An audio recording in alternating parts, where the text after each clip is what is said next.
So growing up, I definitely had like the tough it up mentality. Like I thought being strong was kind of suppressing my emotions, toughening it up, and just like getting through it. And I mean, that's what I did do to survive. Like going through surgeries and a lot of pain related to my burn injury. I appeared very strong, but really what it was is I was suppressing the emotions that I was feeling and just appearing tough. Be confident, be bold, be authentic, but don't forget to take action. This is Ordinary to Badass, where our stories empower women to step into the spotlight of their own lives and pursue what they're truly passionate about. It's time to step into the arena and become more than just extraordinary. It's time to become a badass with your host, Marie Sonneman. Welcome back to Ordinary to Badass, the podcast where women in predominantly male industries learn to rise, lead, and own their power without apology. So today I just wanted to go off script a little bit before the episode starts and just talk to you about life. Because I don't know about you, but I feel like life just has a way of lifing. It has a way of doing things that you completely don't expect. And then sometimes it throws you off your game. And just a reminder, that doesn't make you any less badass. Just because you're thrown off, that's fine. It's like, just get back to it, right? Take a beat, take a pause, do what you're going to do, and then get back to it. But I think it's hard sometimes, like when you picture everything going in one direction, you picture life going one way and you having a certain life, and then something happens. Maybe it's something huge, or maybe it's just like a series of small things and you're like, what the heck? Or what the what? But suddenly, before you know it, you're on a completely different path than you ever imagined. It's not what you pictured in your head. It's not what you planned for. And that can be an absolute hard pill to swallow. And it's just funny because like I've experienced it in my own life and I'm watching other friends who are experiencing the same thing. And it's hard. It's hard going through it. It's hard watching your friends go through it and having your friends not get what they want. Because we want the best for our friends and family, right? So sometimes when life takes a turn that you absolutely didn't expect, it can feel lonely. And sometimes it makes it feel like, okay, everybody else has their shit together. Everybody else has things figured out.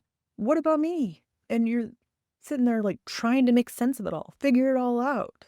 But here's the truth. Here's the thing that I want you to know. If you are going through this, you are not alone. And you know what? Honestly, I can't even sit here and tell you I have the answers. I can't sit here and tell you that I can help you with that because I go through it too, right? But I do know one thing. If life went according to plan, if everything unfolded just the way we wanted it to, it would probably be pretty darn boring. So the unexpected twists, the hard seasons, the things that force us to grow, those are often the moments that shape us. They shape us into who we become. It's those ordinary days that shape the badass in us, right? You know what? Today's guest, she knows this better than most. We're doing a remix episode because I know that you need to hear this episode if you missed it the first time, or maybe give it a second. You'll hear from Michelle Lauren Anderson. Michelle is a burn survivor, and her body was burned. 91% of her body was burned at just 2 years old. Her journey has shaped every part of her life, physically, emotionally, and mentally. But instead of letting that define her limits, Michelle has used her experiences and turned them into purpose. She's an equestrian and works in therapeutic horseback riding. She writes about resilience on her blog, Survivor. And last we heard from her, she was working on a book. So she could talk about the deeper story behind her scars. So in this episode, Michelle and I, we talk about what strength actually looks like, why toughing it out isn't always the answer, how trauma can shape us without defining us, and how we can reclaim the narrative of our own story. So this conversation with Michelle is a powerful conversation about resilience, healing, and learning how to move forward, even when life doesn't go as planned. So let's dive in. Welcome to Ordinary to Badass. Whether you're ordinary or badass, I'm so glad you're here. Today's guest is Michelle Lauren Anderson. Michelle, thank you so much for being here. Excited to have you on the show. Thank you for having me. So before we go any further, I've got to ask you, do you consider yourself ordinary or badass? Well, I definitely don't consider myself ordinary, so I'd have to go with badass. Awesome. Have you always felt that way? I think to some degree, I think as we'll dive in, I've been through a lot in my life, so I've always kind of been the one that hasn't really fit the ordinary, normal stereotypes at all, and so, yeah, I would say so. What is something that you have done in your life that has helped you to feel badass? I would say my passion for horses been the biggest influence in my life that's helped me not only overcome the burn injury I survived at the age of 2, over 91% of body, but also develop goals and a passion and an outlook and also a drive to like succeed in my career and other areas. So I would say my passion for horses has been the biggest influence in my life to help me become badass. Awesome. So, and I am a big believer of like passions or like things that just like light Yeah. you up and bring you joy. Yeah, do the things that feed your soul for sure. Yes, exactly. So, Michelle, can you tell us a little bit about yourself? Yes. So I'm Michelle Lauren Anderson. I am a burn survivor. I was burned at the age of 2, over 91% of my body. And I am now do a lot of writing. I've been working on writing a book, but I also have a lot of blogs on my website called Survivor Not Victim. I'm also an equestrian and I teach a lot of therapeutic horseback riding as well as equine assisted activities. And then I also currently work as a business analyst as my main job, but yeah, I'm located in Minnesota. That's pretty much it. I have identical twin sister as well, and about it. So So, you said that you were a burn survivor and that happened at 2 years old. Is that right? yes, correct. How did that impact your life? Yeah, I would say it's impacted every aspect of my life. As if you would have asked me in college or as a teenager, I would have been in complete denial and been like, "No, it doesn't impact me. Like I'm fine." But like, it's impacted my ability physically. It's impacted my mental, emotional health, whether I want it to or not. And so it's impacted my career pay. So yeah, it's really impacted my life altogether. Physically, like I have to be very mindful, like, I don't do well in extreme temperatures because where I have skin grafting, I don't sweat, and then I also be very careful with extreme cold because I don't have the same tissue to protect me from cold. I have to be very just careful with overdoing my body physically because 'cause I'm prone to get, like, open wounds, and then I also had some chronic pain associated because of the joint changes that happened with my burn injury. And then also, mentally, emotionally, I had to have a lot of surgeries growing up because I was burned at such a young age. And that, takes its toll on somebody. And then also dealing with how people treat you when you look different and you have scars and dealing with all the public, I guess, in that way as well. So yeah, it's affected my life in every area, but it's also been given me a lot of purpose and drive to help others that have been through the same or have been through their own traumas. And it's helped me become very involved in the burn survivor community, as well as led me to my passion in equine assisted activities and therapies, as well as now I've been getting more involved in the service dog community. And so if it wasn't for my burn injury, I wouldn't be as passionate probably about giving back in those communities either because those communities helped me so much. Yeah. Well, you mentioned how people treat you when you have scars. How do you overcome that, or how are you resilient with that? And, what has been your journey? Yeah.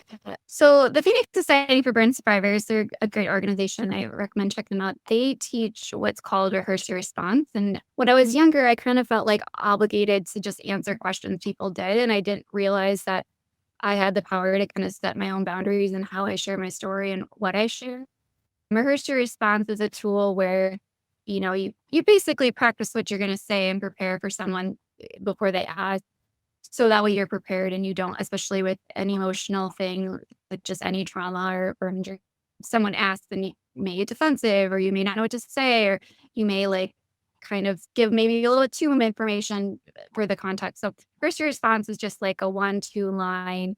like what happened. So for me, is I was burned when I was 2 years old in a house fire. I'm doing great now. Thank you for asking. But then there's also, I can recognize like something that I've learned is if it's a safe space on when do I feel comfortable sharing more. So if I feel very safe and accepted, like I'm very open about my burn injury.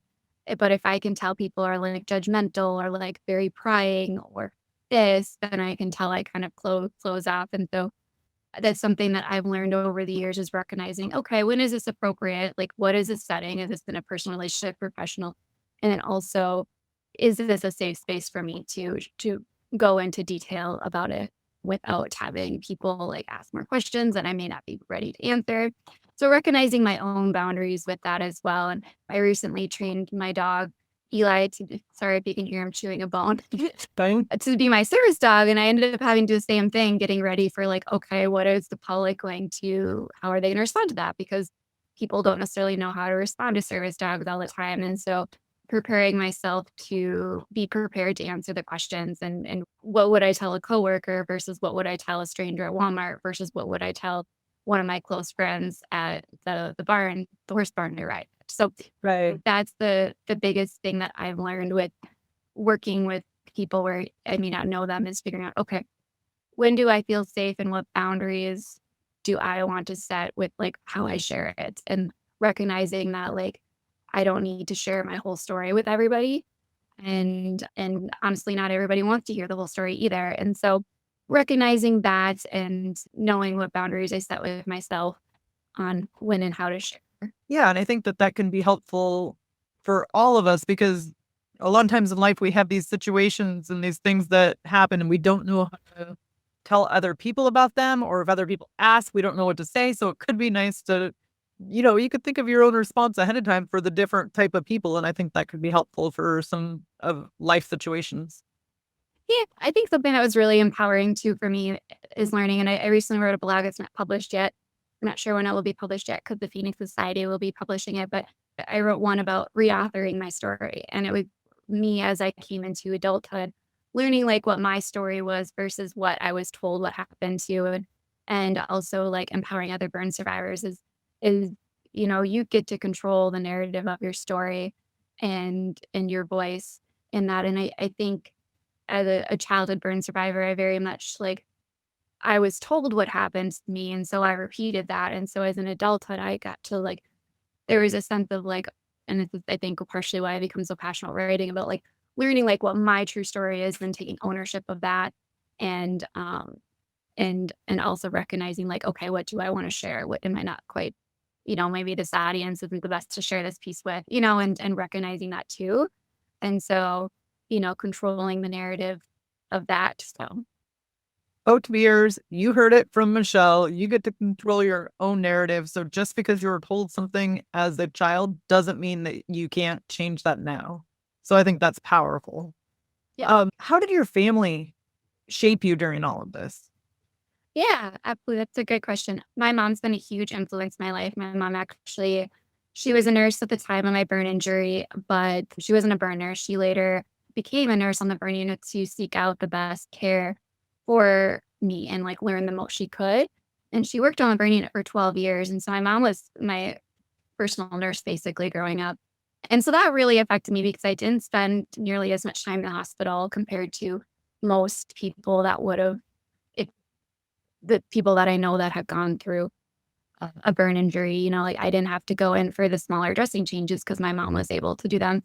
And she also was my number one advocate in making sure that I got the right care. And because I was burned at such a young age, I needed a lot of surgeries throughout my life and because my skin didn't really grow with me. And so if we would have waited to like adulthood to have those, I would have already lost my mobility and range of motion. And so she was very proactive in making sure I got the care at the right time and advocating for me, which I know is not easy. And like now as an adult having to do my own advocating, it's very hard, and then I have an identical twin sister and she's been a wonderful support.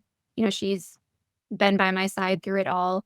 And then I also have 3 step siblings and my stepdad. They've been a huge support. My dad and mom driving me to horse shows as a teenager growing up to surgeries, And over this last few years, my step siblings have been a wonderful support with some mental health implications of my burn injury I've been having because I've been through a lot of medical trauma, COVID being directly a medical trauma thing. It's brought some of my past traumas back. So my family's been a huge support and helping me through that and work through that those pieces that come up. So I wouldn't be where I was without my family for sure.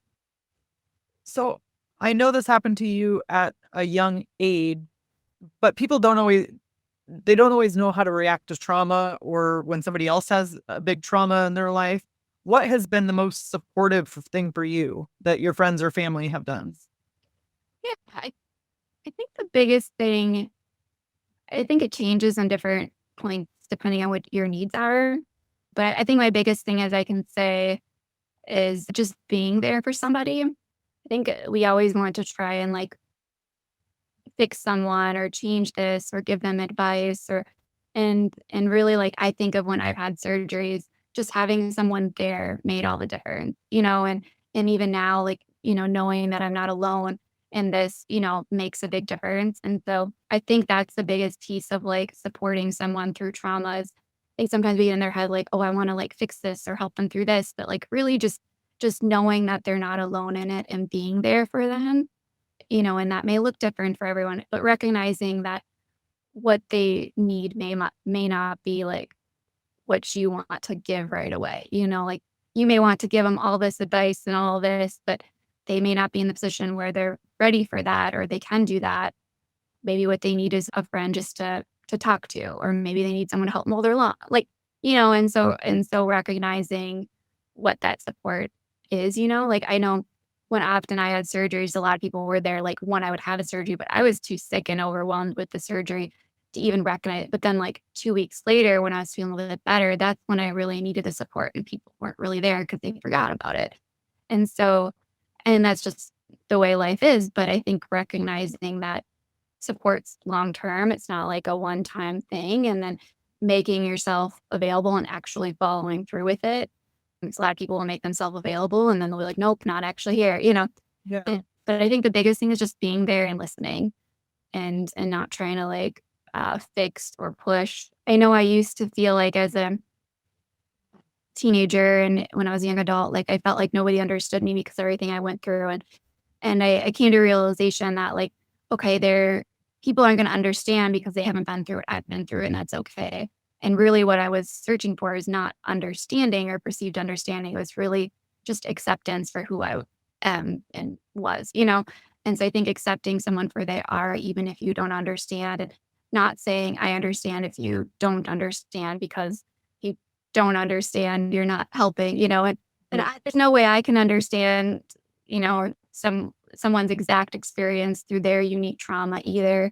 I can empathize with them, I can try to understand, but I'm not gonna know their exact emotions, exact things. I think it's very common for us to be like, "Oh, I understand," and it's like, "But no, you don't." So I would say being there for them, accepting them where they're at, and just listening are the biggest ways to support someone through trauma and trauma recovery. Yeah. No, I definitely think that that's a huge thing, and I can easily fall into the give advice thing, but like, it's like, why? Or not to, like, I see myself, like, wanting to, and there are totally times when giving advice is important, but, like, recognizing when is that time and when is that time not. And for me, like, I'm someone that's very, very proactive in my health and care, and so when people recommend things, it's like, I've already tried that, like, or I've done so much, it's just kinda like, it just makes me shake my head. I'm like, "You if you would have known all the stuff that I've done to get to this point, like," and so, like, recognizing, like, is that person in a position to receive advice? Are they seeking advice, or do they just need a friend to be there for them? And then sometimes support may be like, okay, maybe they need help, making phone calls for their appointments or sometimes that may be support too. And so, recognizing what it is that they need support with, I think is important too. And also making sure that you're not trying to fix them. Nobody likes the feeling of being fixed. So So you've been on a journey for a long time, and it's easy to see you today and see how like strong and badass you are. But I'm sure that there have been like hardships along the way. What have you done to be so strong or to have such confidence or a strong mindset? I think it's a constant journey, like, my life and journey is still playing out, right? And I would say a lot of the stuff we've kind of already talked about, but, like, pursuing a passion's been huge. I think of when I have had struggles, a mentor of mine once told me that, like, when you're going through trauma or hardships, it tries to suck all the joy and light out of you, and so doing the things that bring light in your life is extremely consumed, by that darkness. And so for me, making sure I do the things that bring me light and be around people that do, because it can be, very consuming. Especially with, like, at how traumatic COVID and this is bad. It's important to make sure that you're doing the things that bring you light. I would say put in the time and work, even if I don't feel like it, you support, boundaries, acceptance, I kind of talked about. Trying to think what else. I would say self-care and self-love acts are extremely important, and I found also in my journey is learning how to love myself in my journey, but also, like, learning how to own my story and own that. Because I think it's easy to be like, "Oh, I love myself now," but maybe not the person that went through all this trauma. So, also learning how to love and own my story and also give my inner child essentially the love that I wish I had at those points, and then putting those acts into healing from my trauma as well, if that makes sense. I'm sorry if you can hear my dog barking. What's your dog's name? His name's Eli. There we go. Oh, it's always like this where he's really quiet until we get in like something important. But Okay. he just wants to feel included, right? Sure. There you go. Yes, I don't think there's one thing that makes someone strong. I think it's multiple things, and I think it's recognizing when you need support and seeking that out. It's making sure you take care of yourself and doing acts of self-love, even if you don't feel like you love yourself. Someone's doing those acts to help you focus on developing that, making adaptations rather than just being like, "Oh, no, I can't do this." So figuring out ways to do something if you can't do it, being around supported, good people, that's really important. Yeah, all those things. Okay. See you. I just think what happened. I know we talked before, we talked about like strength and how you thought that being tough was being strong in the past and then it's kind of changed. Can you talk about that? Yeah, absolutely. So growing up, I definitely had like the tough it up mentality, like I thought being strong was kind of suppressing my emotions, toughening it up and just like getting through it. And I mean, that's what I did do to survive, like going through surgeries and a lot of pain related to my burn injury. I appeared very strong, but really what it was is I was suppressing the emotions that I was feeling and just appearing tough. And I learned this as a young adult that like there was actually strength in learning how to acknowledge and accept that my burn injury affects me. And because of that, I was able to make adaptations. I was able to share my story and help other people. I was able to get support and help in the areas that I needed to. And so there's actually strength in the opposite of tough it out mentality of like acknowledging that if this hurts and I, need help in this area or just acknowledging that this really sucks sometimes, and so there's definitely this idea in our culture, especially, in mental health world, like tough it up, pick yourself up by the bootstraps. So that was and be fine, especially when it comes to trauma. People think that, but trauma leave, affects us all and whether we admit it or not, it does. And acknowledging and accepting that it does gives us the opportunity to heal and grow and then better be able to support and help other people. If we can't acknowledge it, we just suppress it and toughen up and be like we're not acknowledging how it's affected us in the good and the bad and all the different implications. And I think that's extremely important in our life, but also in order to heal from trauma. Because as an adult, I've learned that a lot of my trauma as a child was so suppressed because that's how I learned how to survive that now it's been coming up in adulthood. And if I would continue to have the toughen up mentality, I wouldn't acknowledge it and learn how to be like, okay, how can I heal and not let it would continue to pull me down and probably trap me into it because I would just try to power through it and not get the help that I needed or work through it. Yes, I'm with you. I definitely lived most of my life that way and just like trying to be tough or just power through it, not feel the emotions just go. And I think it works until it doesn't. Exactly. It works until it doesn't. It's definitely a survival thing we learn out of survival, but I've learned in order to like thrive, you can't do that. And emotions are there for a reason too. And this is something that took me a long time to learn is emotions are there. They're trying to tell us something. Like when you have pain, it's trying to tell you something. If you're feeling anger, it's trying to tell you something. And we have a lot of toxic positivity in our culture too that is very much kind of also is like suppressing these emotions. And it's like those emotions are there. And it's up to us to be curious on like, okay, what is this emotion trying to tell me? What is the deeper root of this? And so that I can heal from it and not have it like continue to affect me. And that's something that took me a long time to learn because I, growing up, was like the master at repressing my emotions and not feeling pain, because it was too much to feel. So it's like I could have surgery and have this dressing change, and I can't really have pain medication because I have a lot of allergies. And so I got very good at suppressing emotions, suppressing pain, and that appeared very tough. And so when I started to feel, all of a sudden I didn't have this image of strong anymore.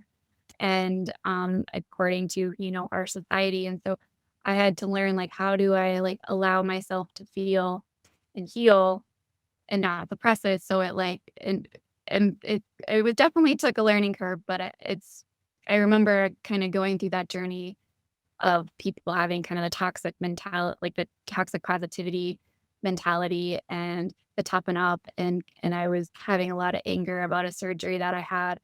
And, that anger wasn't bad. That anger was telling me that I was exhausted from always fighting, having to have surgeries and put my life. That anger wasn't bad. It was how am I going to like cope with it and move from it and move forward. And I feel like people see negative emotions or emotions and they just like want to numb it or hide or they don't know how to respond. And emotions are there for a reason. That's what I always tell myself. Easier said than done though.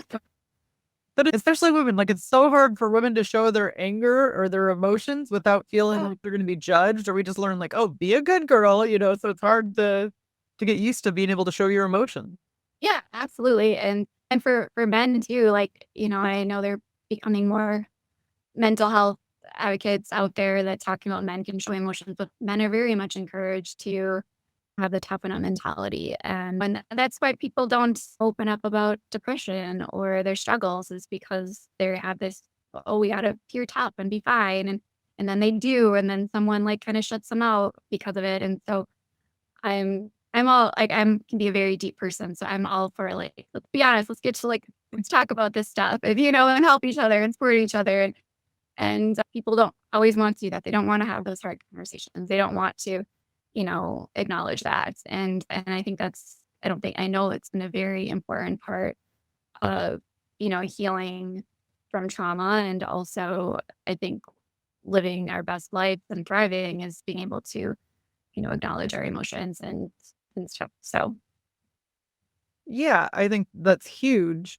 Otherwise, it's like the baggage. It just like piles on, or like the weight on your shoulders. It just piles on the more that you don't deal with it. And I'm again, kind of like you said, like it's a journey. yeah. We have to do what we have to do to survive in the moment. But once you're out of that maybe threat situation, then you could try to reevaluate. Yeah, absolutely. Well, and a prime example is that is the reason why, like, I've noticed this being such a big influence in my life is my way of coping as a child was suppressing and to kind of dissociating that. So, so I appeared like this very strong, tough kid. And then the pandemic specifically triggered like complex PTSD symptoms, which I had small symptoms before. So that's how I could recognize it was, but it was never affected my life. But the way PTSD develops is a processing disorder, your ability to process the trauma and essentially not allowing yourself to feel the trauma in the moment. Like, so it's like I'm having to go back and heal the areas that I couldn't as a child because I wasn't allowing myself to feel and I had that toughen up mentality. So it caught up with me in adulthood that, and that's what I needed to do to survive in those Yeah. moments because I couldn't feel what I need to feel then to heal. It would have been too much. Too I was painful. a Yeah. child, but now I've been having to do all that like emotional mental work of healing those emotional wounds that I had as a kid related to my burn injury because I couldn't feel them when I was younger. And, and in our world, we want to like put a band-aid on it and pretend it's fine. And I can guarantee you that's not how you heal from PTSD is put a band-aid on it and pretend to be fine. Like you have to acknowledge it in order to get support and help and also learn coping skills and also to, process the trauma and healthy, not overtaking way. And if I just had the toughen up mentality with it, there's no way I would be able to work through what's been coming up and how I've been making my way through that. Yeah, and I think that kinda to me, that reminds me, like, it's just like people say, like, they don't wanna go to a counselor, they don't wanna go to a therapist, that's weak, or that, only crazy people do that. It's like, sometimes you need to seek the help that you need, or you can't get yourself over every single hump or every single obstacle that comes in the way, so it's not a bad thing to get help. I think it's actually stronger to get help when you need it. Yeah. And personally, it's really hard to get like good help too. But I think it should be a lot easier to get like good support and help. But, it's just like if you think of like if I had an open wound on my side because of my burn injury, me ignoring it, saying toughen up, just be fine, like it's not gonna help the wound heal. Like I'm going to have to, and I learned this the hard way as a teenager, but like I have to go to the doctor and get good dressings and give it self-love and self-care. And if that doesn't heal, then it may need like surgery or skin grafting. But the same applies to our mental and emotional health too. Like we have to attend to it and give it the care and love that it needs to be able to stay healthy and thrive. And I think people want to like, shove it aside. We can't just ignore these other, these mental emotional wounds we have and pretend it's going to be fine. We also can't fixate it and pick at it because then it's going to make it worse too. So, it's It's a balance. yeah. So, So let's pivot a little bit if you don't mind, and I know that you recently wrote an article about ableism. Will you talk about that?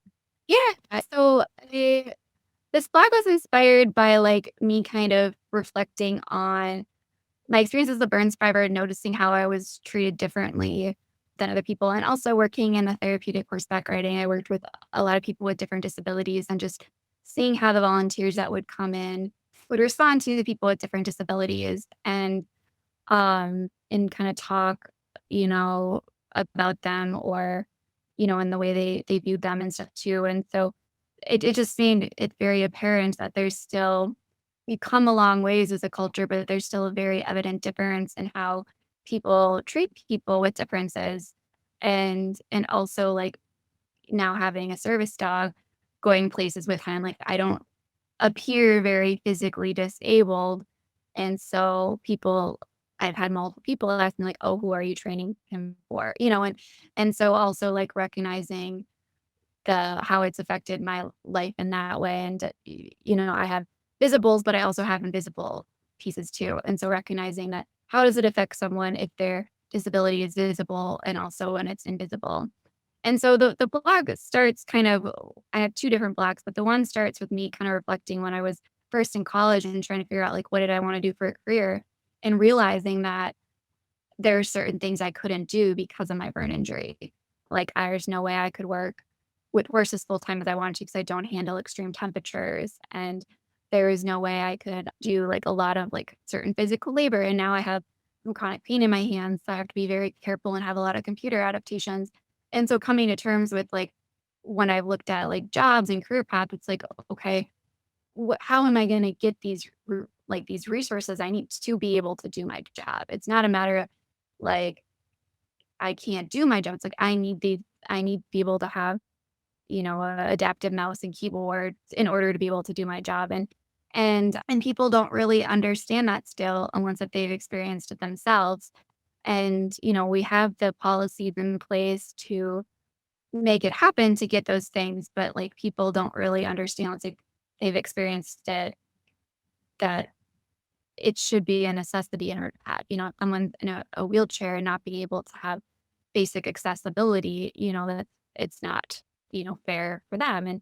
And so that's where it roots from is kind of my journey with that and talking about how we've come a long ways, but we still have a long ways to go in creating inclusivity and an inclusive environment for people in all walks and areas in life and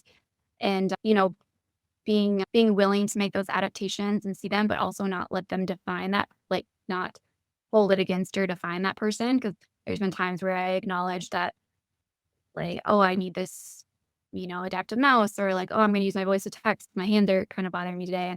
And then people get kind of weird or like, oh, I can do it. And it's like, no, I'm perfectly capable. Like, I don't want you to do it. And so recognizing that supporting someone and getting the accommodations that they need and helping them get there, but also not like holding against them or being like weird or, like when I bring my service dog places, people like call out or I had someone follow me once because they wanted to, and so, treating them just like how you would treat, an able-bodied person and recognizing they may have limitations and need adaptations, but not holding it against them or defining them by it. I know when I taught therapeutic writing lessons, something I still teach some lessons, but I don't as much as I used to, but something I was always very intentional about is making sure that the volunteers didn't define the riders by their diagnosis. And a lot of I saw other instructors, they would be very open about the diagnosis. And I'm like, no, you don't necessarily need to know their whole diagnosis. You just need to know what what adaptive brains do they need? What's adaptive that's like what resource do they need to succeed? And their diagnosis may help you figure that out, but you don't need to like hold that against them. And I think that's something that we have a long way still to go in society is recognizing that everybody has their own strengths and everybody has limitations. They all look a little bit different. And what do we as a culture need to help people be able to do a good job and thrive and have accessibility and all those things. I hope that makes sense. Okay. No, I want to dive in a little bit more on the limitations, but first, kind of to follow up on what you were just talking about, how do we become more aware? That's a great question. I think just like educating yourself and doing like, you know, research on, it's just like people of different cultures or different upbringings is making yourself aware of it, and as someone that's gone through burn injury, like I've been a lot of advocating and I don't mind educating people to a degree, but it also is exhausting at times. And there's times when I just like want to do my job, and so like I think educating yourself, you can ask questions if it's appropriate and okay, like but recognize it's not that person's job to answer your questions, and so, recognizing that. But I think the biggest thing is just becoming aware and also being self-aware on how you may treat people differently. And I would say that's the biggest piece.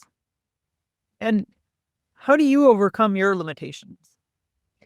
Yeah, I think it's been a big journey. I think of when I was learning how to ride, I would get like big sores on my legs from the saddles rubbing on the scarring. And so I had to learn how to make adaptations to different riding pants and try different like riding breeches that you generally ride in for English. And now I have like custom garment that I can wear if needed, as well as like seamless jeans, and those make a big difference. But also being mindful of the text. A lot of it's trial and error, but there are like good support as well, like different medical resources. You can get the different adaptations as well, and people can get creative in making things.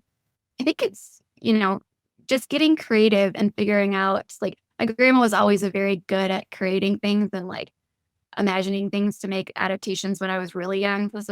I don't remember this as well, but she made like an adaptive scissor and like I had cast on my hand, both hands and legs for a while. And we put like adaptations on to paint. And that would have been the OTs and PTs on the burn unit that helped bring that to life. But I was very creative and stuff I remember too when I was younger. And so a lot of it getting really creative, but also finding the people that can help you develop that and doing the research and figuring out what's out there.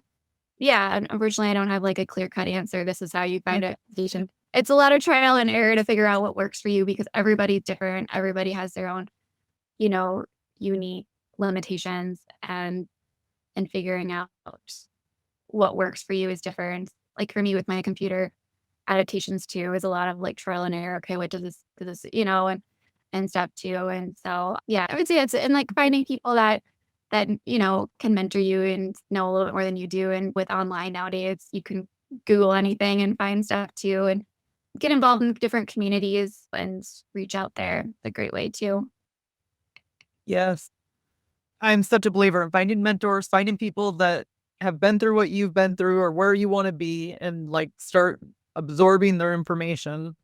Um, Kind of along the same lines as the limitations, let's talk about getting unstuck or what you do to not get stuck because I know most of us at some time or another in our life, we get stuck with different hardships or just different things. What do you do to get out of that? Yeah, that's a great question. Well, we were just talking about how I feel like it's been a year where a lot of people have had feelings of being stuck in some way or the other with COVID, because we can't move as much. We can't go see people how we used to. And then and then you got all the other implications with careers and life and family. So it's definitely, I feel like, a time where you can feel a little stuck. So uh, the biggest thing is to not feel stuck is having great people like around you to support and encourage you. I'm a big advocate to having support and community. And it's been a year where we've really lost a lot of community and there's a lot of division. And so making sure you have people that can help you recognize how far you come. And I would say focusing on the lights, like for me, focusing on my passion's been a big thing when I have felt stuck. Doing small things each day that bring a little bit of light, even if I don't want to. Like, I know last year with COVID when we were in quarantine and we weren't able to do much, I felt very stuck and then I was having mental health stuff. So, like, I couldn't, do things that I normally would. Like, I couldn't go to the store because surgical mask at the time was very upsetting and triggering for me. Now I can, but like, so I felt like very stuck. But going to the barn, and I had a friend where we could socially distance ride together, and, like, that was, like, both of us that helped us feel not as stuck and move forward, and we were working towards a goal with our horses, and, we were also had a sense of friendship too. We're still staying safe and respecting each other's boundaries, so I think for me, like, going back to passion, another piece too that I found is important to me is having faith in your journey, and that can look different for everybody, but recognizing that I may be here now, but that my journey may look different. And also I think doing small acts of self-care and I think the small acts continually is what helps you get out of being stuck. And also looking within and figuring out like, hey, what are my values? Where do I want to go? How does this fit into my life? And having people that can help you navigate where to go with that, I think is also very important. So, what led you to start speaking up about this or to create your blog and start talking about it? That's a good question. It kind of happened, I guess, a little bit slowly. Like I was not a good writer actually, like when growing up and in college. Actually, writing was like my worst subject to I'm studying for my like bachelor's degree and stuff like that. I've become a good writer because I enjoy it and I like advocating and stuff, but like I was not naturally a good writer. And part of that I think was I fell behind a lot with my surgeries and the trauma. So I think like that affected because now school and that kind of stuff comes way easier than when I was younger. But I got into it, I would say right before I started grad school. So I have my master's in strategic leadership and business administration. And I wanted to share my story to be able to better like help people and articulate awareness. And then it kind of turned into where it started to become very like healing and cathartic for me. And so like my blogs are also like a way for me to kind of process my thoughts and feelings as well around the topic. So it started with like I'm going to do this to help other people and now it's kind of like, oh, I'm getting something from this too. I'm healing from this. And then it started with like, oh, I want to write a book on a story, which I remember when I was young thinking that someday I wanted to, and I would try to journal and write like little things that never worked out. And so it's been a lot of like self exploration and a lot of self reflection.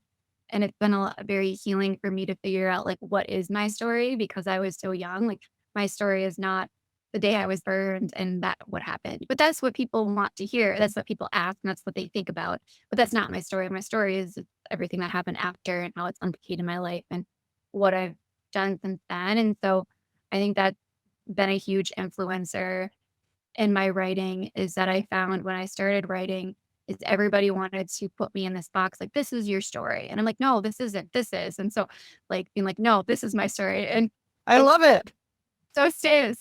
so a lot of like self-discovery and figuring out like what my story is and encouraging others to do the same. And going back to like what we talked about at the beginning is, reauthoring it as well, I think has been a huge influencer and continuing, but then also influencing others to look at their perspective in the world and how does their perspective, affect their life and how they treat others and all those. So yeah, I love writing. It's a lot of takes a lot of mental, emotional energy for me to write like a good piece. So it takes a lot longer than I would like it to write a good piece. But I've learned to trust the process. Like it's not like writing a college essay where I can just like write it out and it's done or something. Like I've learned that because it is my story and it's got a lot of meaning and messaging behind it to trust the journey and the process of writing and yeah, and so with my book, like, I'm not sure when it'll be published yet, but I've learned I gotta trust that journey because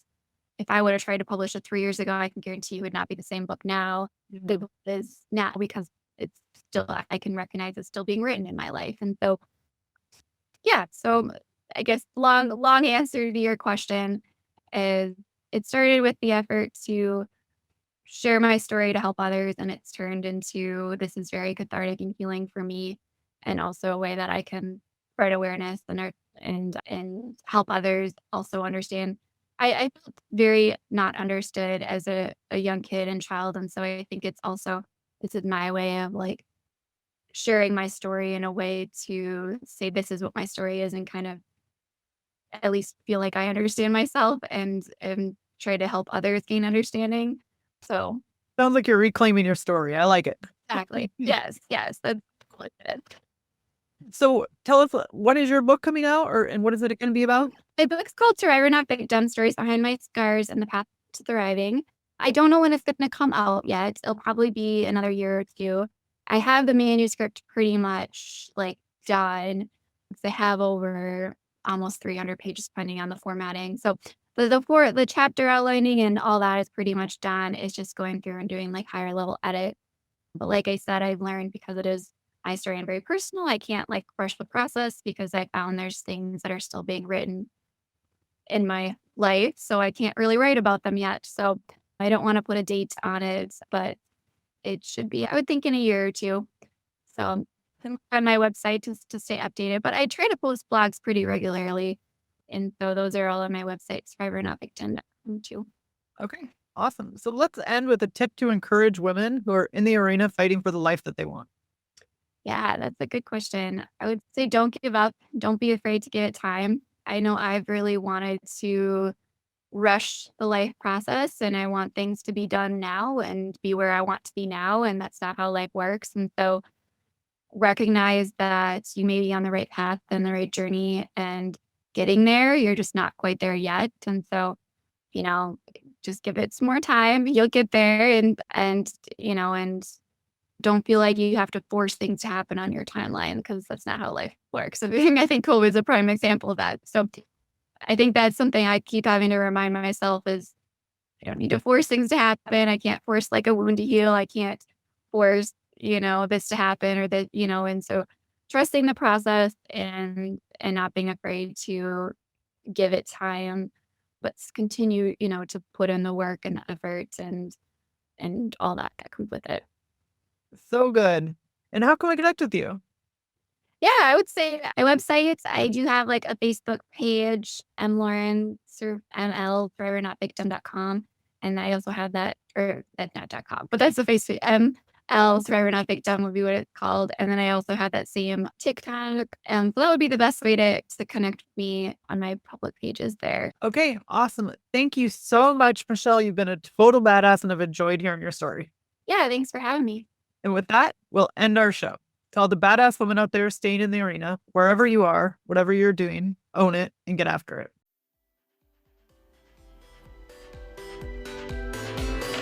Now that you've listened to this episode of Ordinary to Badass, we want to hear from you. Go to our website, ordinarytobadass.com/podcast, and submit your own experience on how you took your life from ordinary to badass and get the chance to be on a future Spotlight episode of the show. That's ordinarytobadass.com/podcast. While you're waiting for the next episode of the show, wipe off the sweat, dust off the dirt, and get back in the arena.